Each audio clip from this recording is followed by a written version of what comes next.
Buod ng mga ibong mandaragit, isinulat noong 1969, Amando V. Hernandez. Si Andoy ay alila sa bahay ni Don Segundo Montero. Pinapiit si Andoy ng Don sa Hapones sa suplong na isa siyang gerilya. Nakatakas si Andoy at sumama siya sa mga gerilya. Natulog siya sa bahay ni Tata Matias sa kabundukan. Si Tata Matias ang nagturo kay Andoy sa panig ng Dagat Pasipiko na pinagtapunan ni Pari Florentino sa kayamanan ni Simon.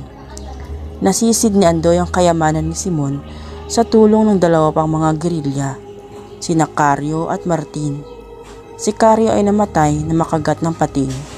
Tinangka ni Martin na patayin si Andoy upang masolo ang kayamanan, ngunit siya ang napatay ni Andoy. Nataga ni Martin sa pisngi si Andoy at ang pilat na ito ang nagtago sa tunay niyang pagkatao. Siya ay nagpabalat kayong si Mando Laridel. Pinasya ni Mando na magtatag ng isang pahayagan ang Kampilan. Ang kaibigan niyang si Magat ang siyang namahala sa pahayagan. Bumili ng bahay sa Maynila si Mando at dito na nanirahang kasama si Tata Matias upang lubos na mapangalagaan ang Kampilan. Dahilan sa kulang siya sa karunungan, naisip ni Mandong maglibot sa daigdig at magpakadalubhasa sa karunungan. Bago umalis, kinausap ni Mando si Tata Pastor na amain niya at ang pinsan niyang si Puri. Walang kamalay-malay ang dalawa na siya ay si Andoy.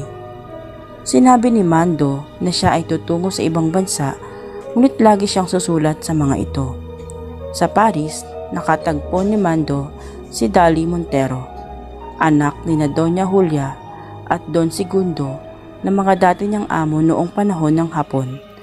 Nagkalapit sila ni Dali nang ipagtanggol niya ito sa isang dayuhang nagtangkang halayin ang dalaga. Napaibig ni Mando si Dali at nagpatuloy siya sa Amerika. Pagkagaling sa Amerika, umuwi si Mando sa Maynila. Sa Pilipinas na rin si Dali at minsan ay inanyayahan nito si Mando na dumalo sa isa nilang handaan.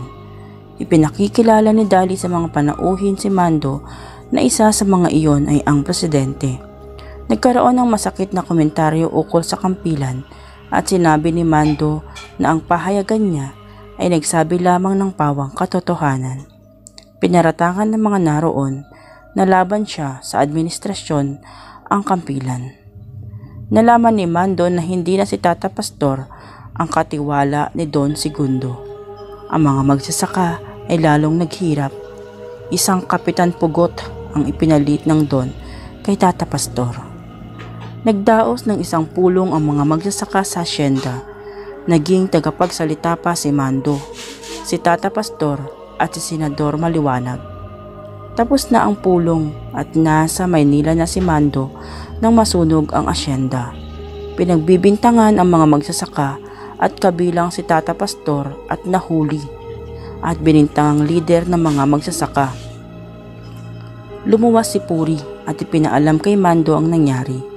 Ginawa ni Mando ang kanyang makakaya at nakalaya ang mga nabilanggo. Samantala, si Puri ay hindi na pinabalik ni Mando sa lalawigan.